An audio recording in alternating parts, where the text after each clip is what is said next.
Welcome to our September Bicep community call, and here is our team page. Not sure, PC, are you here today?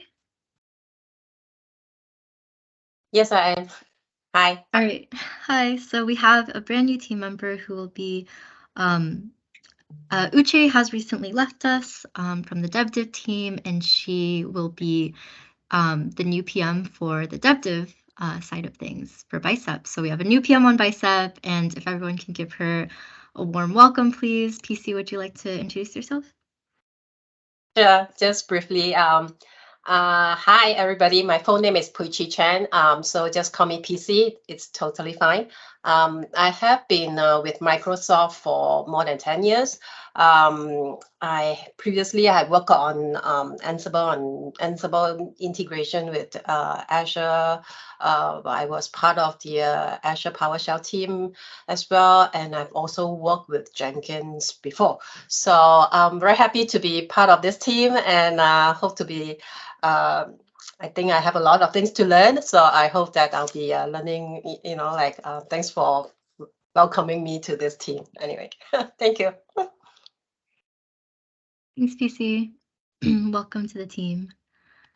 Another exciting news, we have some new core maintainers, Daniel and Gordon. They will be helping out with the Bicep module registry, which is in full effect, and we are starting to put more work into it. I know people are also excited to hear about that. Gordon, if you're here, would you like to introduce yourself? Yeah, I'm here. So hi, everyone. My name's Gordon. I'm based over in the UK, in a place called Reading.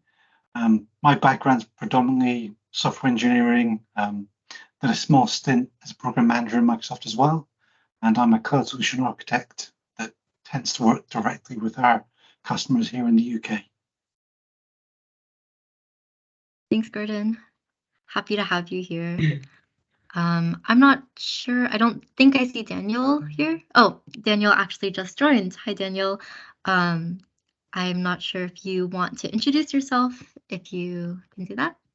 Hello. Hi, I'm Dan Siborowski. I'm a software engineer out of Boston. I joined Microsoft as part of the Nokia acquisition, and I've kind of bounced around the company ever since. I just got reorged back from Xbox after a quick tour over there.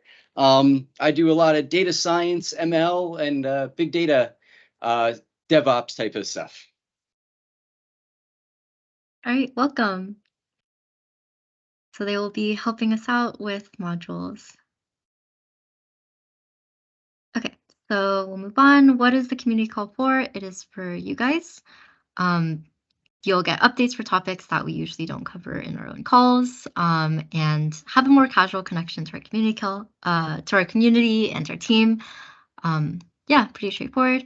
Please use the chat if you have any questions, any comments. If you just want to say hi, you could do that as well.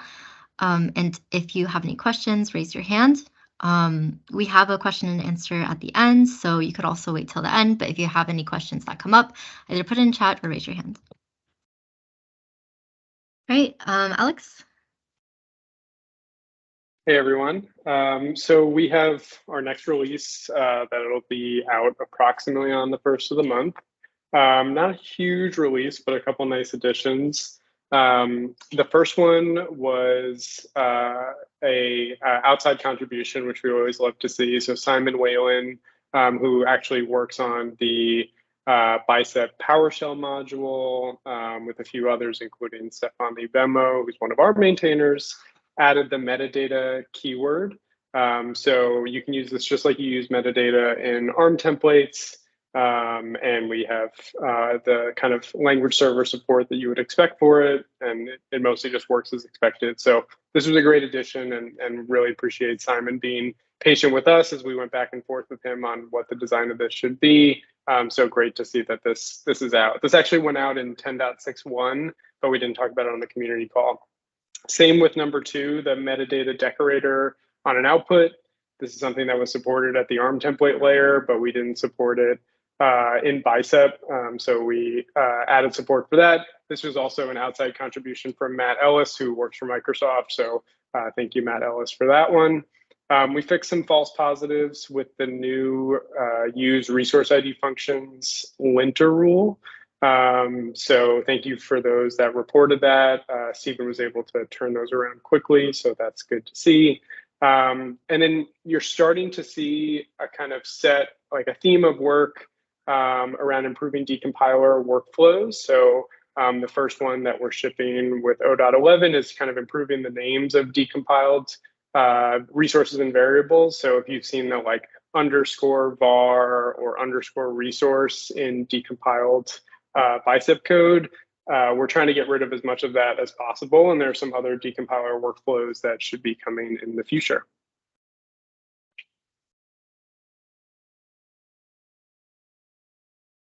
Can we go to the next? Oh, cool. Thank you. Okay, so what's coming up in the next few releases? 0.12, we thought we were going to get custom types in for 0.11. We think it's going to be in 0.12. So this will allow you to set more specific types for objects and arrays. So you can have typed arrays. So this will be a really nice change when we get it out there. I know that in the community called GitHub issue thread, there were some questions about custom types. I think there was some discussion around like, will we allow custom types that are kind of like subtypes of other resources or reference to specific resource properties? We do want to allow that, but we also want fully custom types. So if you have your own super special type with certain specific properties that have nothing to do with a specific resource, we want to enable that sort of thing. So that is part of the custom type story that will evolve over time, but we think we'll have some initial things out in the next month or so. More of those decompile workflow improvements that we were talking about, those will continue to come through in 0.12. And we're pretty sure the Kubernetes provider for Bicep will ship in the next month. So eager for people to start playing around with that and seeing what they do and what they like and don't like and all that sort of stuff. And we did, someone, I forgot who, I apologize, but tweeted about the ability to convert YAML manifests into Bicep files. That will be part of this release. So you will be able to take your manifests and kind of accelerate your usage of the provider, but I think there's probably some other workflow improvements there that we can talk through. For 0.13, I think we'll have the build and decompile APIs. And what that really means is portal support for Bicep, both exporting Bicep code and deploying Bicep code. So hoping that lands in December, maybe early next year kind of thing, where it actually starts showing up in the portal. So we're definitely excited about that. I moved some stuff that was in the 1.0 list into the 0.star, which might seem arbitrary, but what this means to me and why I did that is basically like, these are things that we'll probably get done well before 1.0. So in the next 3+ months, 3 to 6 months, we'd like to get a bunch of these things done, including the Bicep parameters file, which was the intern project. We do really want to get that done because we got a lot of good feedback on that. The other stuff in the 1.0 list hasn't really changed. We are trying to accelerate the release of the graph for AAD provider, but that's still a little bit in flux. So we're trying to get some more details around that, at which point we will definitely share it with you all. Great. We have a demo from VS and Bicep, which finally got released. Let me reshare this really quickly. Hi everyone, I'm Bhavya. I want to quickly share some updates on Bicep Visual Studio extension. The extension is finally out and is available on the Visual Studio Marketplace. For the first release, we mostly focused on Bicep file authoring experience. Let me go ahead and demo some of the features. So I already have the extension installed on my machine.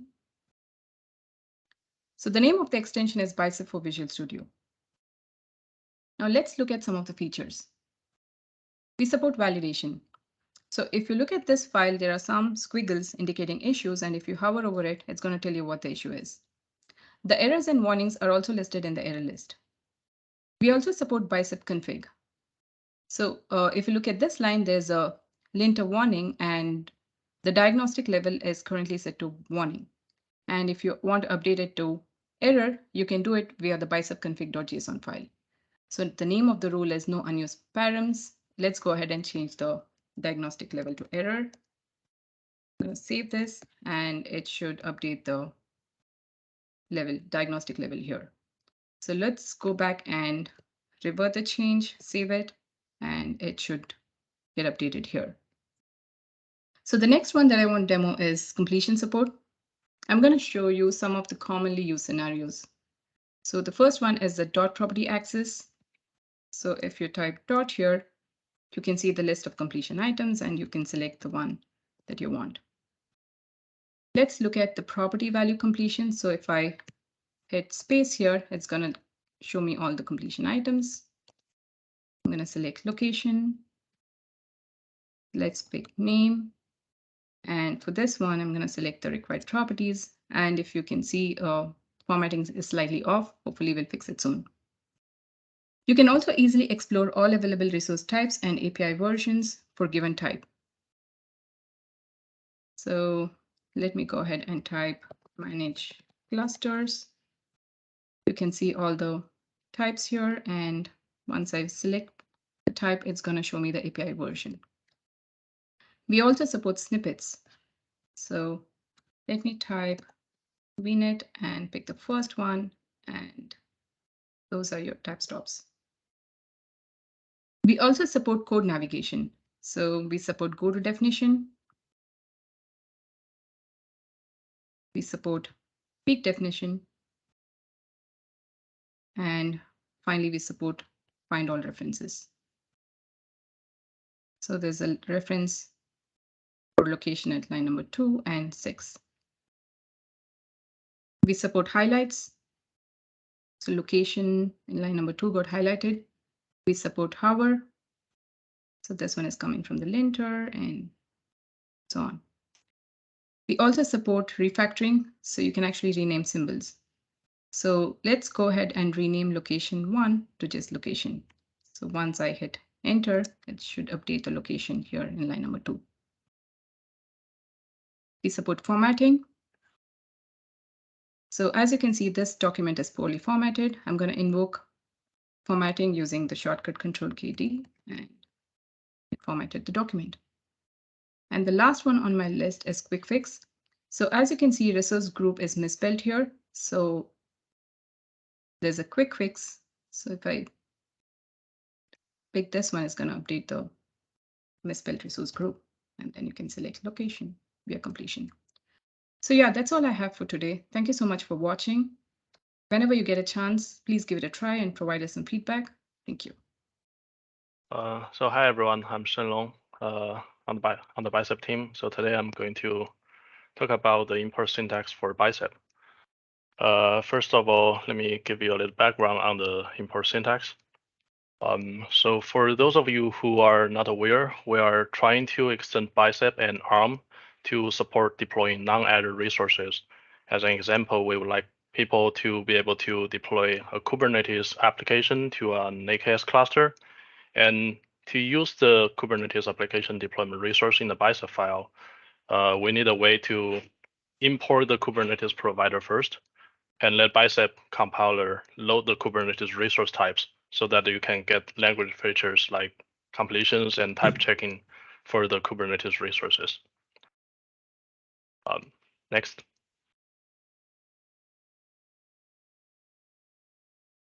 So I would like to illustrate the import syntax with an example for the Kubernetes provider. So here on the left-hand side, as you can see, I have a module called ks.bicep that can deploy a Kubernetes service. To make the service type available, the first thing that I did on the first line is to declare an import statement. The import statement consists of the import keyword followed by a string to specify the name and the version of the provider. Here in this case, the provider name is Kubernetes and the version is v1.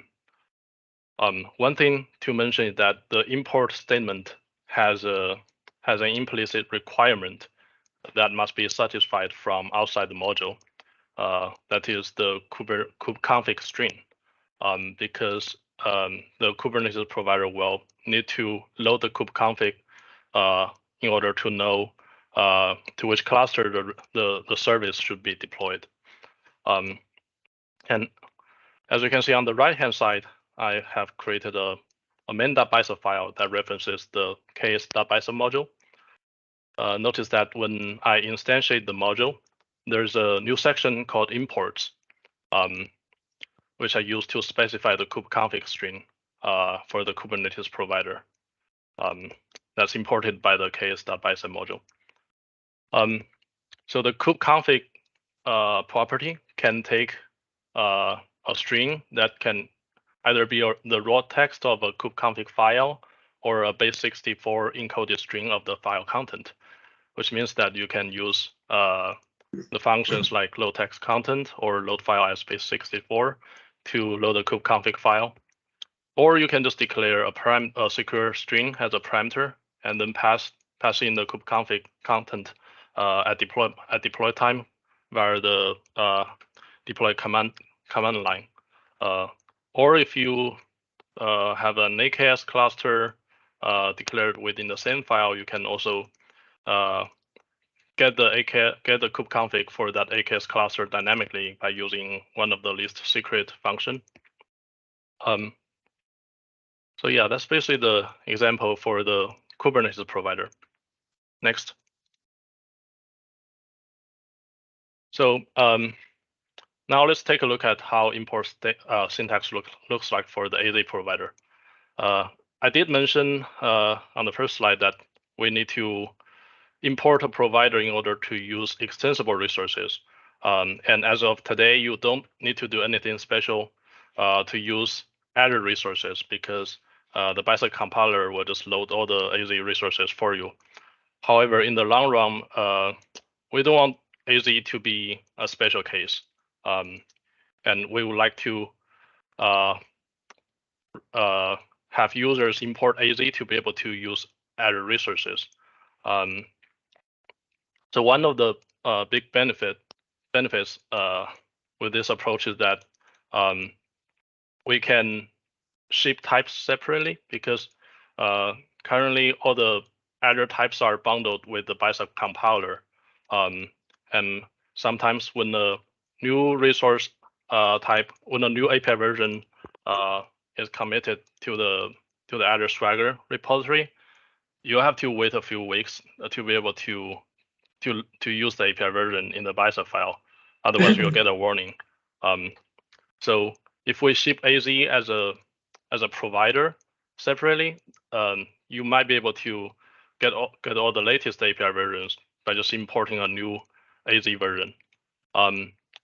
In addition to that, we also would like to take this opportunity to improve the target scope, the way how target scope is set for a Bicep module.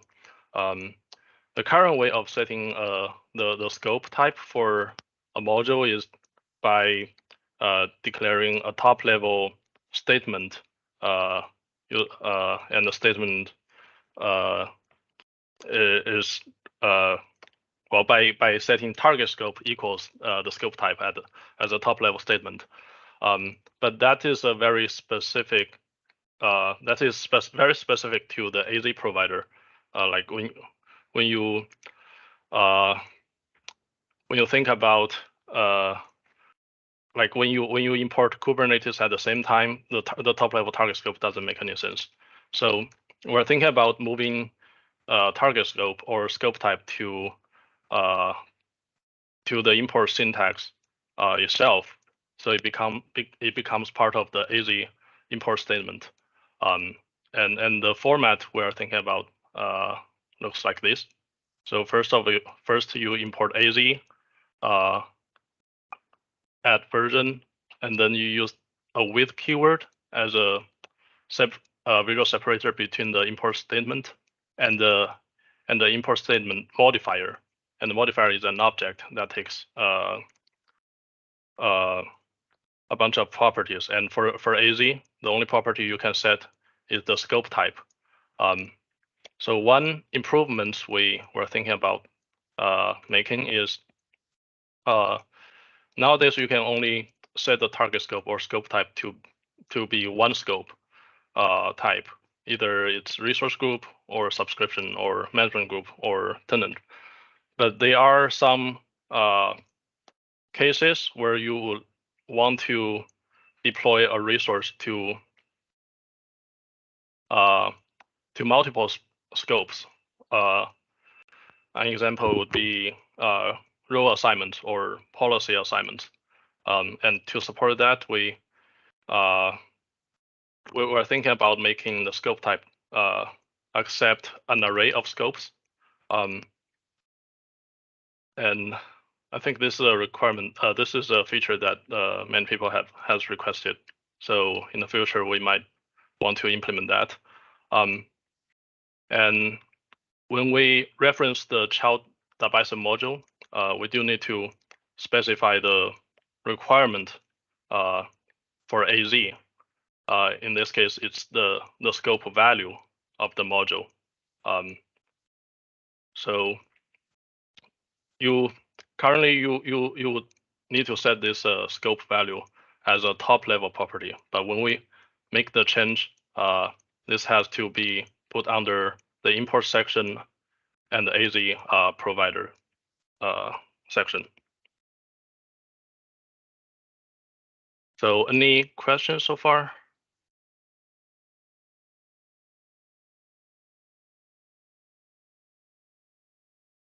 We have one question in chat. Yeah. We'll Will you be bringing out a provider for Databricks? Do you know, so you can deploy, for example, like a compute cluster into a Databricks workspace, or is it just limited to these? Potentially. Yeah. Potentially. Okay. That'd be a good feature to have. I can put it on the GitHub page potentially, but yeah, if you had like a Databricks provider, would be good. Yeah, I think the plan for now, I think extensibility and introducing providers is uncharted territory for us. And to be frank, we're a little bit scared about introducing it. And so we want to be really careful to start with just a few and make sure we're getting the semantics and all the gestures that you need to perform around using other providers right, or at least to have it make sense in most cases. So it's definitely a possibility, but it wouldn't be a short-term thing that we would consider. Okay, thank you. Mm-hmm. And there's another question. Will this speed up the AD or MS Graph provider development as well? The answer is we don't control the deployment of the AD provider. The MS Graph team is working with us, and I think they mentioned that they are hoping to get the private preview out by end of this year. So yeah, we'll need to think with their team to figure out the actual plan. And we also asked the question, what is the advantage of having a provider introduced through this mechanism as opposed to waiting for native ARM provider support? I can answer that one, Cheng-Wang. Yeah. So generally speaking, we prefer things to be ARM resource providers, because then we don't have to do anything. Bicep support shows up for free, type support, everything. Providers via extensibility are for cases where that provider actually doesn't want to show up in ARM. And those are cases where for something like AAD or Graph, or for Kubernetes types, or if we introduce a GitHub provider or something of that nature, those things all are separate control planes. They have their own RBAC stories. In some cases, they have their own policy equivalents, and they don't want to be in a space where there's like Azure RBAC for the Azure projection of the resource, and then RBAC for the actual resource and the actual control plane. So those are cases where Bicep extensibility makes sense, because we're just a pass through to that control plane or that API endpoint, and we don't need to think about any of the complexities of Azure RBAC or other Azure control plane things that affect that resource type. Did that make sense? Or any thoughts on that? Largely opens up a path between different control.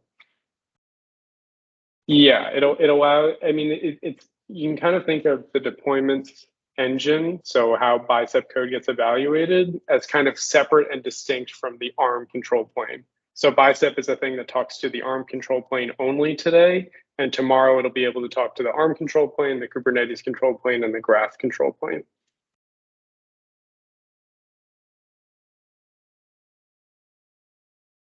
Right, I guess rather than and I just think slower typing this out, yeah, I guess how much buy-in does that require of the other provider? So like if that opens up the opportunity to have like an Azure DevOps extension so that I can kick off, I don't know, create a new Git repo for whatever reason over here. Yep. How much buy-in does that require of Azure DevOps to enable that? Or is this something that somehow you build in some magic that can talk to it, and I'm largely just kind of filling in the blanks of here's what it is I'm trying to do? You can think of it as like another client of Graph or whoever, so or DevOps. So I don't know, does DevOps have a CLI client or an SDK?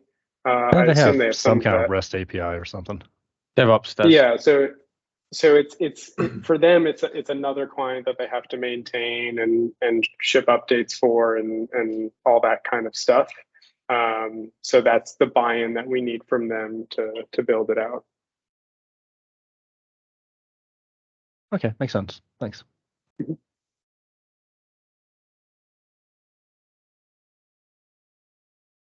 Okay, thanks. If there's Just no wanted- other, So just wanted to ask, which is my question in the chat around, will resource script continue to be the default scope? So in the absence of no import, statement change for the scope, will resource script continue to be that? yes, sorry, I forgot to mention that. Like on the left-hand side, the first import statement, that implies the scope type to be resource group. So yes, resource group is the default scope type if you don't overwrite it. Got it. Thank you. Yep. And Stephanie, do you mind going to the next slide? Okay.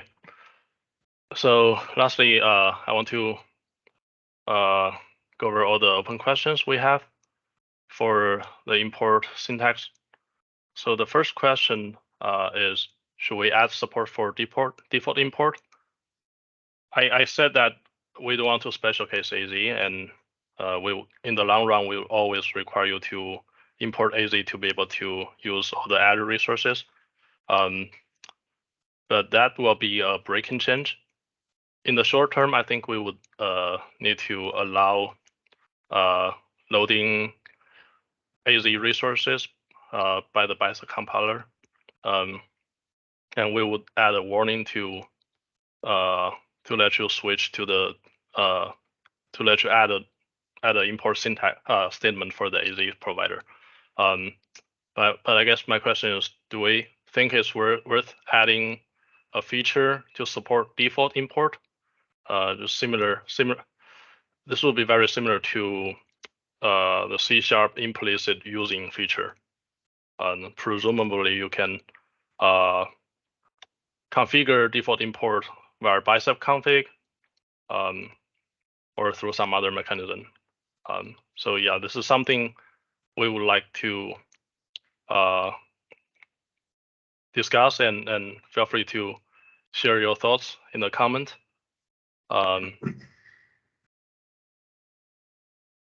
So I see Chris asked a question. Will this make us have to rewrite all our script to add AZ? I mean, in the short term, no, because we don't want to break people's current Bicep file. That in the long term, yes. Because I'm going to say that's kind of horrible. Yeah, we definitely expect like people to say that. So yeah, I mean, this is still something we need to discuss, and we would like to collect more feedback about the decision. So so we do have an issue for the import syntax, which is on the next slide.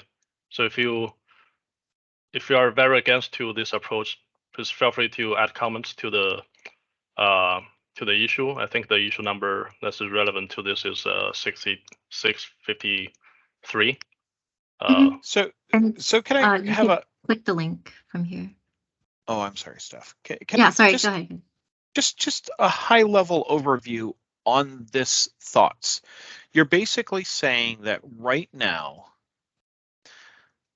a Bicep file is using the AZ by default because that's the way that Bicep works. However, in the future, a Bicep file will not have a default import. It will just, you're basically going to have to add, oh, my Bicep is talking to Azure to every single Bicep file that we've written. I mean, that's something we haven't decided yet. And this feedback that you're giving us right now is exactly what we're looking for, basically, to get your reactions and kind of to that can also help us make that decision. I mean, that's like adding to an ARM template saying this ARM template will deploy to Azure. It's kind of why we are in Bicep is because we know it's going to deploy to Azure. If we have to specify that this Bicep is deploying to Azure, isn't that kind of repetitive? I'm just thinking of the number of Bicep files that I've written that would have to then be changed to support basic functionality in Azure.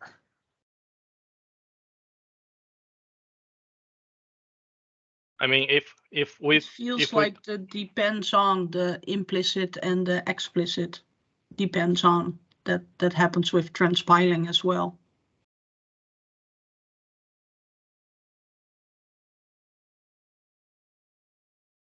So I mean, this is why I bring this up as an open question.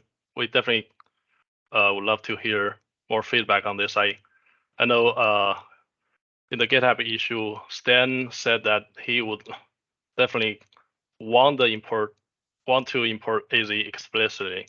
So looks like we definitely need more research on this topic, and yeah, feel free to. I could certainly see a play for it,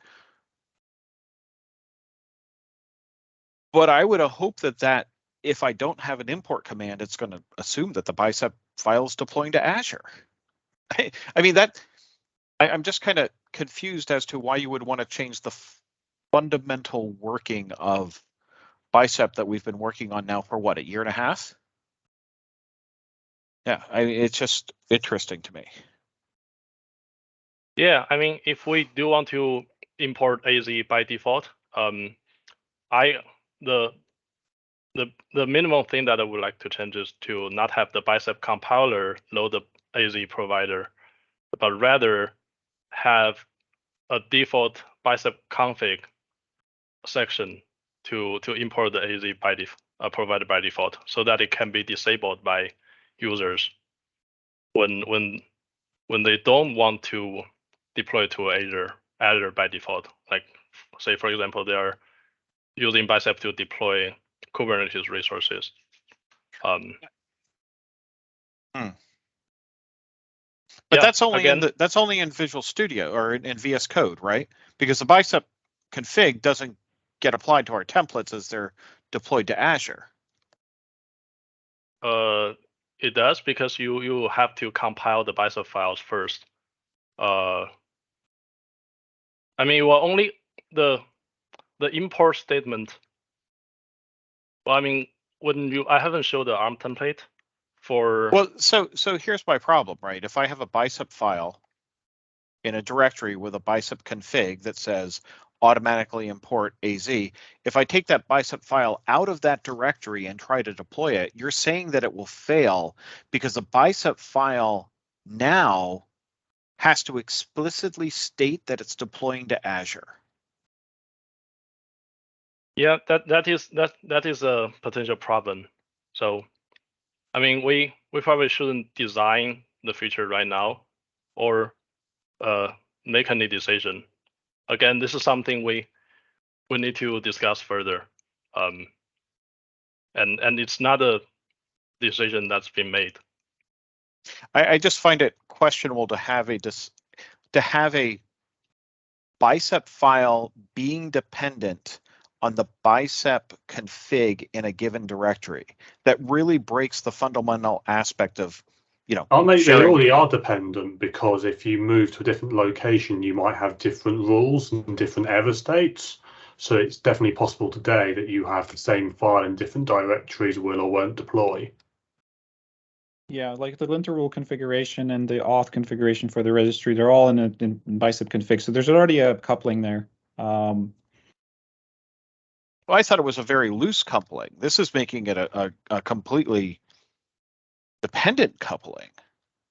Yeah, That's Chris, fair. That's a I fair think point, yes. I'm with you. I think that's definitely legit concerns.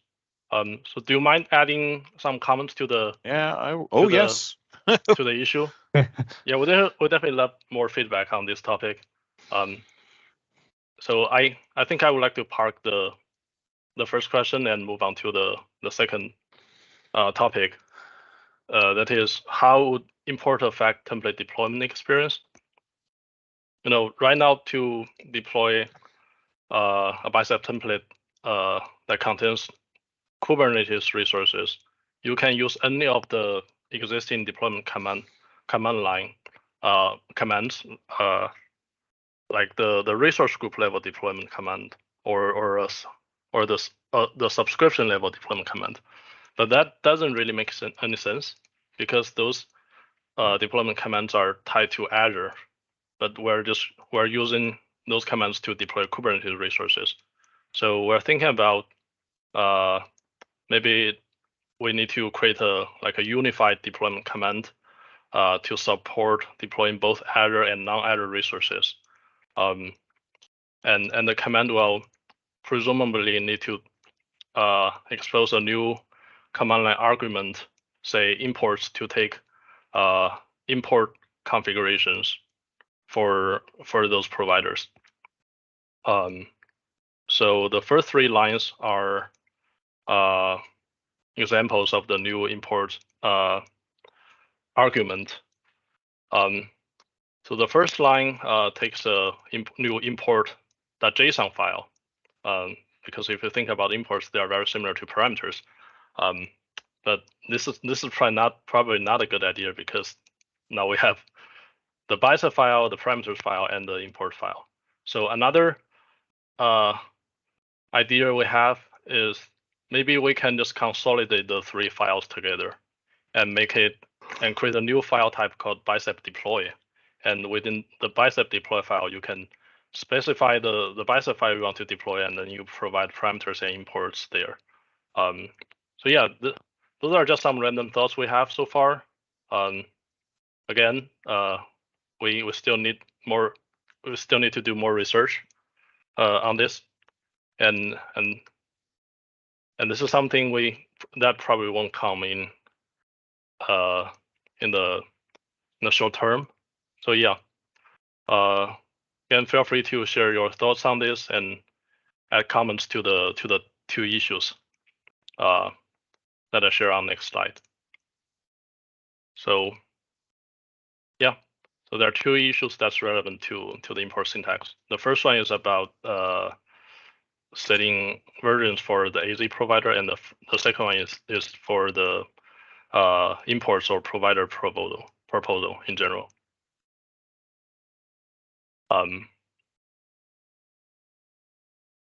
Are there any other?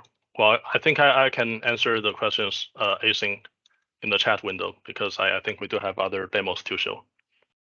So I think I'll hand it over to Stephanie.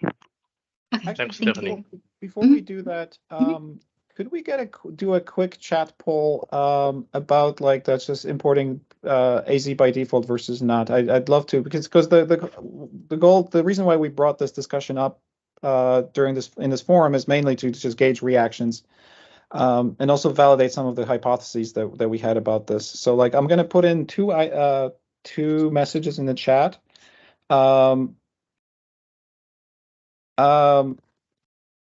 And then please upvote them as you see fit. So one of them will be, hold on, I'm typing them in. And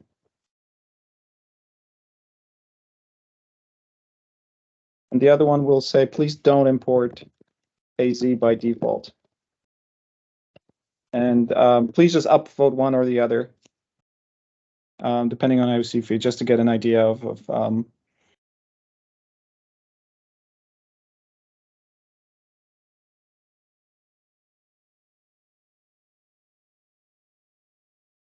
yeah, thanks so much. And I am already seeing a clear winner here. So I almost felt bad for the other one, and I was going to go vote for it. That's pretty.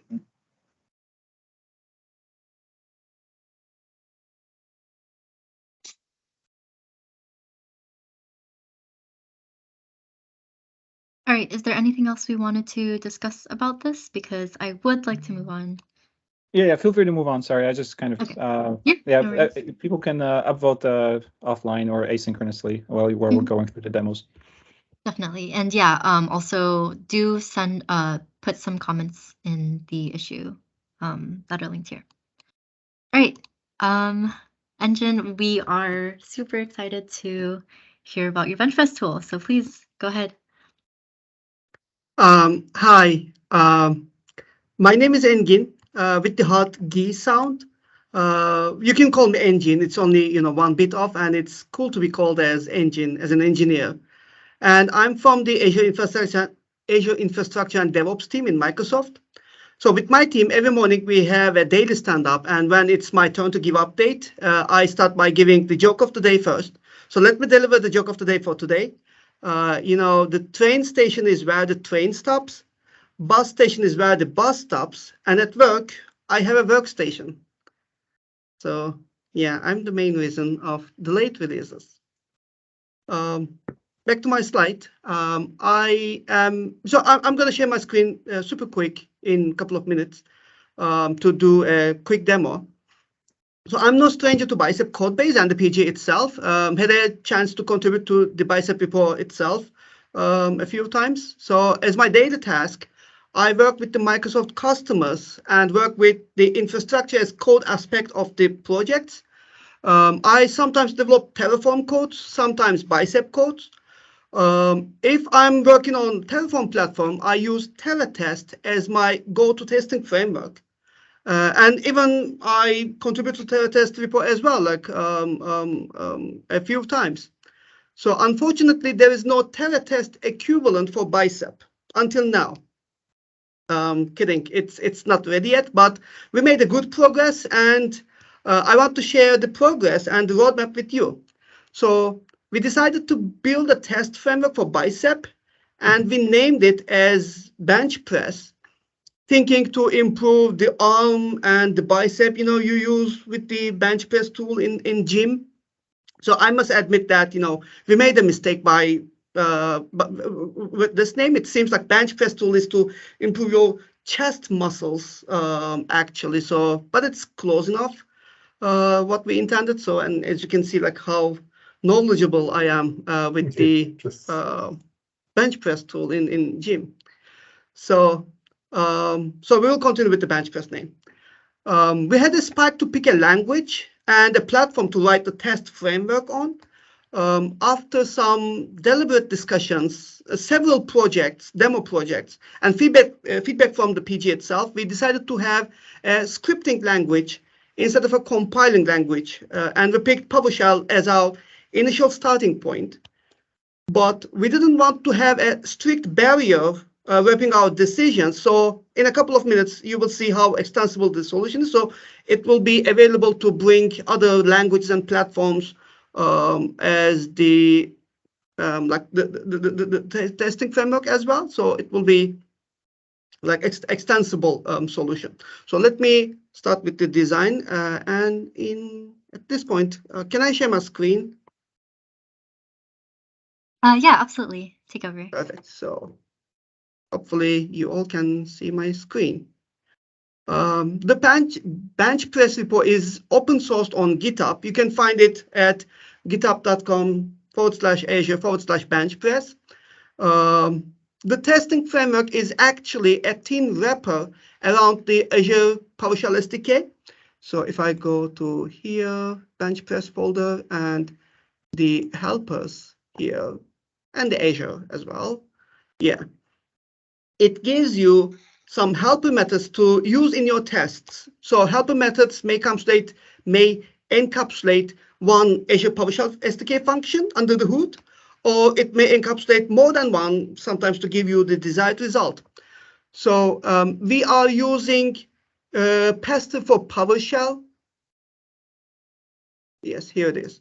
Pester for PowerShell under the hood as a test runner. So you use jest-like structure on PowerShell to write your tests. And the Pester runner will discover the tests for you and run them. So the framework we are developing gives you helper methods that you can use in your tests. So we are going to support two types of tests initially, end-to-end tests and module tests, or it's sometimes called layer tests. Basically, with module tests, you deploy. Yeah, here it is. So this is an example module test. So you deploy the module and validate it in your tests. But with the end-to-end test, this is an example of one end-to-end test. With end-to-end tests, you don't deploy the resources. You assume it's already provisioned and configured, and your app even working properly on top of this resources. So you just run the validator to double check the configuration is as expected or not. For example, if you have a VM, for example, you may want to make sure that there is no IP addresses publicly exposed, right? Or for a web app resource, for example, there should be a certain deployment method configured, things like that. So it is possible to check like these features of the resources or the properties of the resources with this tool. And this is an example, test script. So as you can see, like it looks like a jest test, and I'm gonna and I have one more feature to introduce for this Benchpress tool. Just like what they do in the Apple announcements, right? Like one more thing. Yeah. So. By the way, in few weeks, most probably Benchpress test framework will be mature enough to be published to the PowerShell gallery, so you will be able to see it or find it on the PowerShell gallery, and then you can, when it's published, you can use it to develop your tests and incorporate in your pipelines, for example. And it all starts with your Bicep file, right? Like you develop your Bicep file first, then to make sure your Bicep file compliant with your policies, and it will be provisioned with the configuration as expected. You develop your tests based on the content of the Bicep file, like the resource definitions in your Bicep file. So in order to make the process easier, we also developed a test generator. Yeah, here it is, test generator that accepts your Bicep file and or an template JSON file, traverse the resource definitions in those files, and scaffolds a sample test file for you that uses the test framework, the Benchpress test framework. So to have initial tests based on the content of your Bicep file, you can use the generator, and it will create like relatively simple tests for you. And if you think like it's enough to have only the generated test files, you can add them to your repo and run the tests in your pipeline, for example. Or you can modify the generated test files, add more complex test cases, or you can remove or add or modify the generated test cases, for example, and then you can like add those test files in your repo and run them in your pipeline. So and as I mentioned before, that we started supporting PowerShell language first as the test framework. The generator and the framework will be extensible, and it's in our backlog to spike and investigate other languages too, like Go or Node, things like that. And the generator code itself is C#, so it will be a good addition to see other languages here as well. And yeah, so if I open up the test generator project here, you can see like we can provide the desired framework or the language that we want to have the tests, and we also provide a Bicep file. So if I give it a run, it will be, yeah, it will run, and yeah, here it is. It opened up in my other window, sorry, other monitor. So like in a second, it will like yeah, here it is. So you can see the tests are generated for us, and if I open up the output folder, you can see like here the output folder having the tests grouped based on the resource type, right? So you can see the SQL DB related tests in this file, service plan related tests in this file, and VM related tests in this file. And also we have this resource group, related tests as well. So if I open up the terminal window and give the RG tests a try, you can see like we have two tests, one with the get resource group method, which is coming from the PowerShell SDK, the Benchpress framework. And we have this get resource group exist method as well.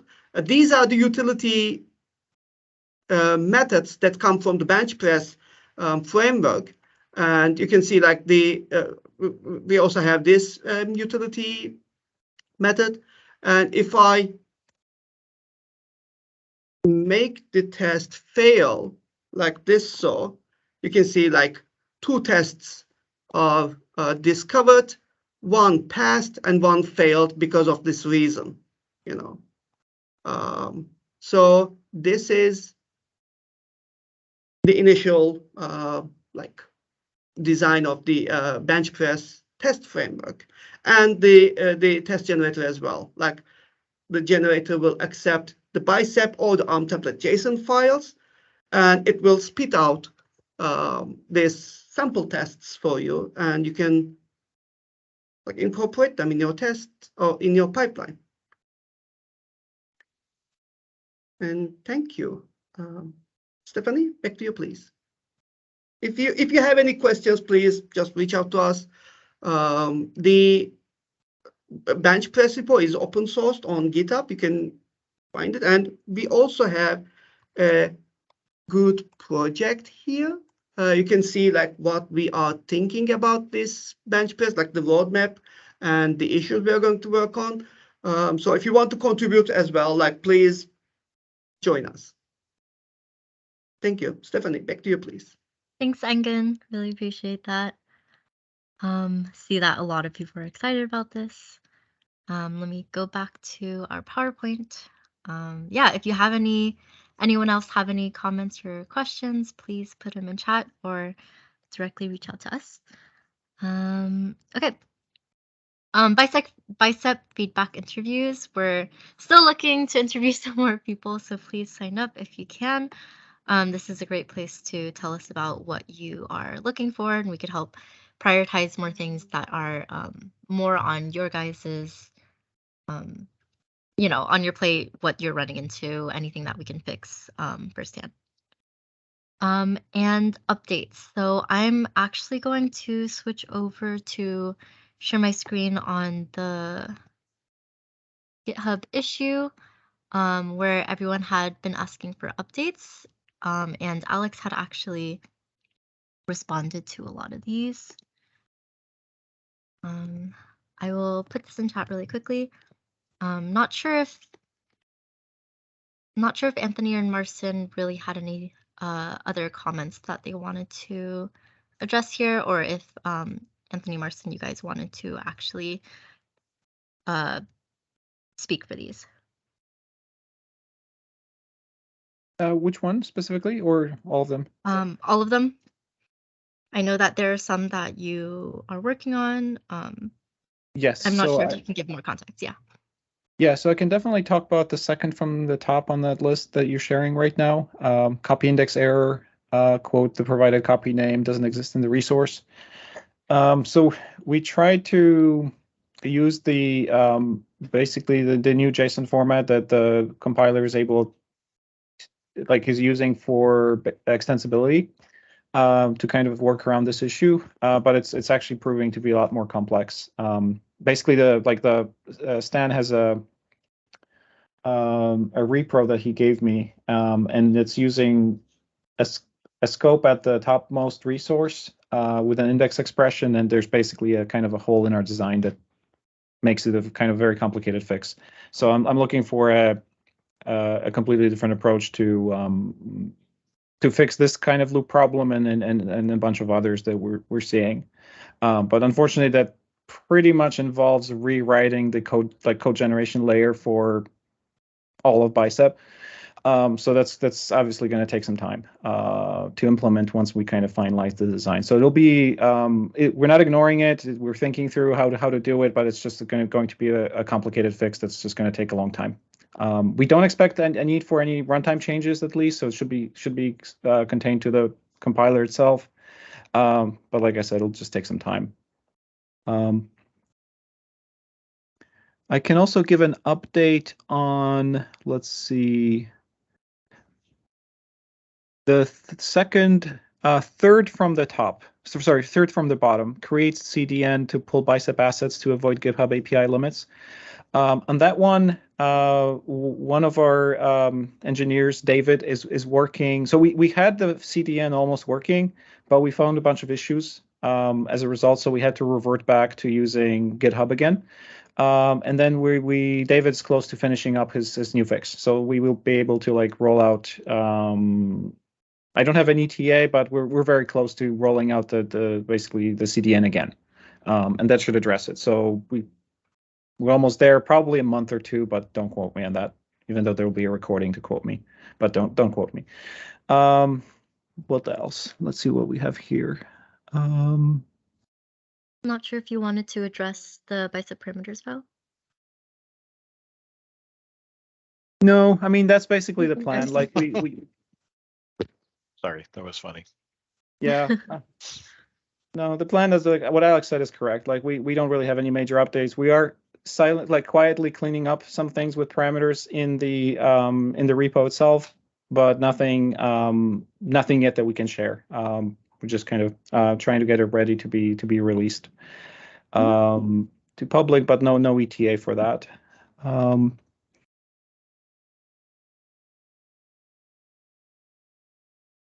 Let's see. By the way, do we have any questions about any of the specific issues to maybe kind of focus it more? And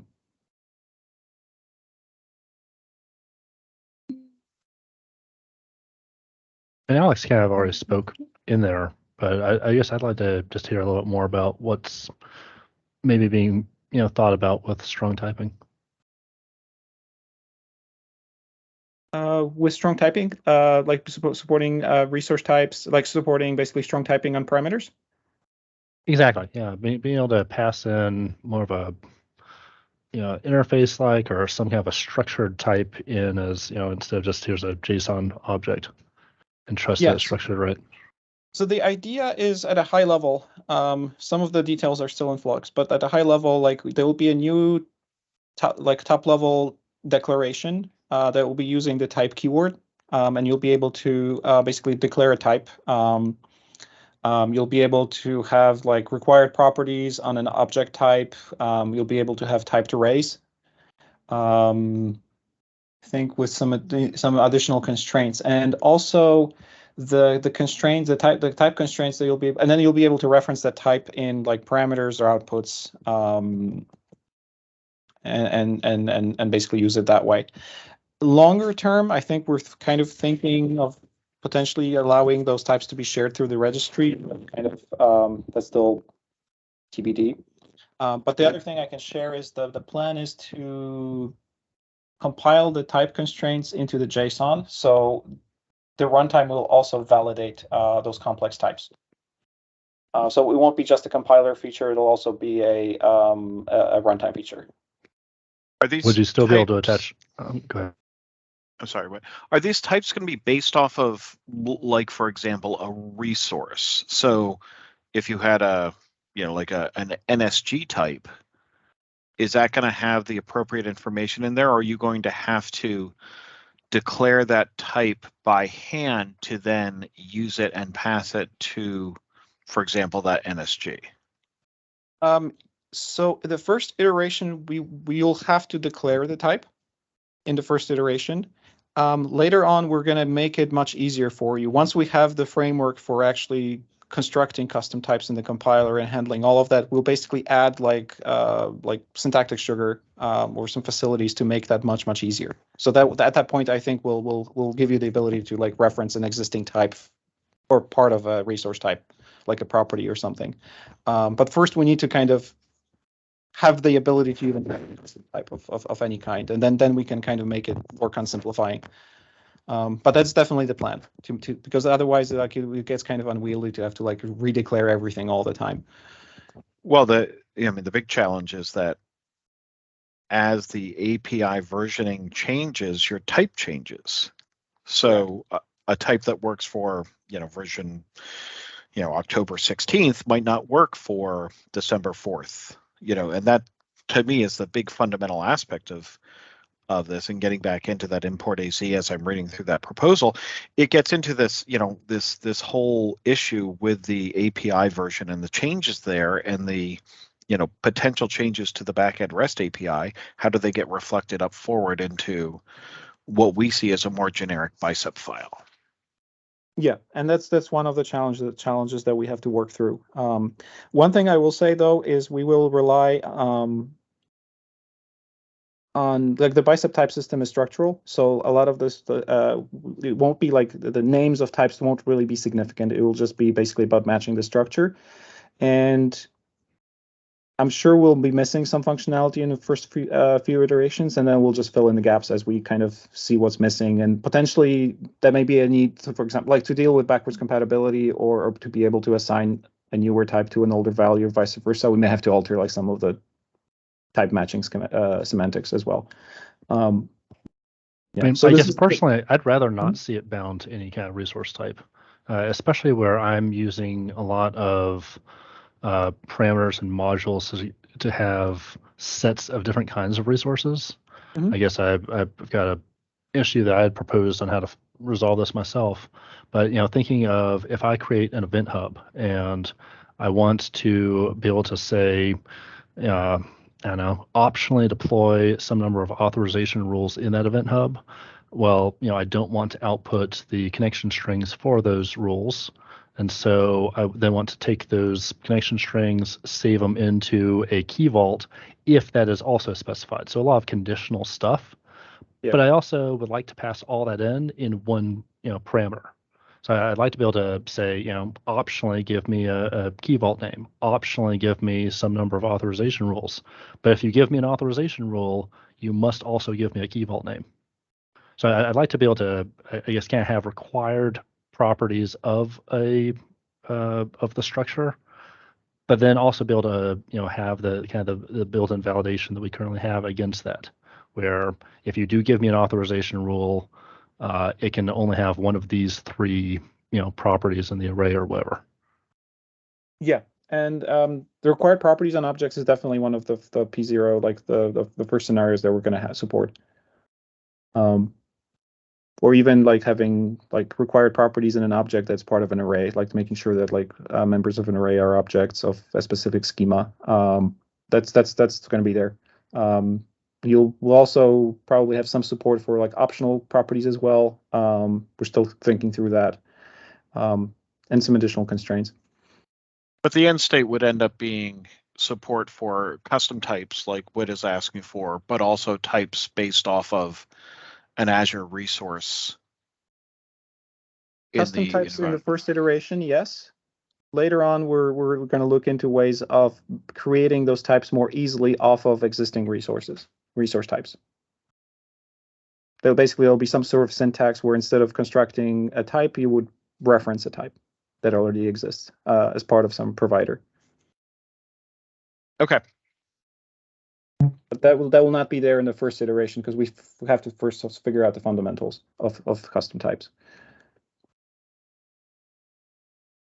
Within those custom types, would there be any sort of support for marking parts of the types as secure parameters? I can just see custom objects like this being a bit of a pit of failure of people being able to accidentally share unveil secrets in the portal.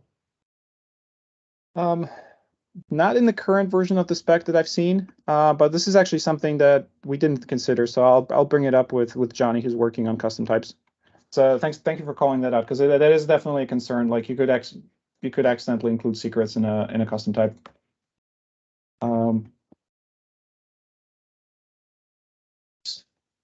pass that along, and we'll I think it'll have to be part of that first iteration.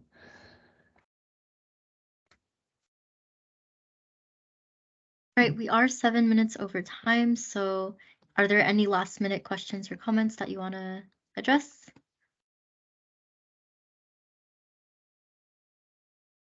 Sounds good. Thank you everyone for coming, and have a great rest of your day. Bye everyone. Thanks everyone. See you. Thank you for joining us.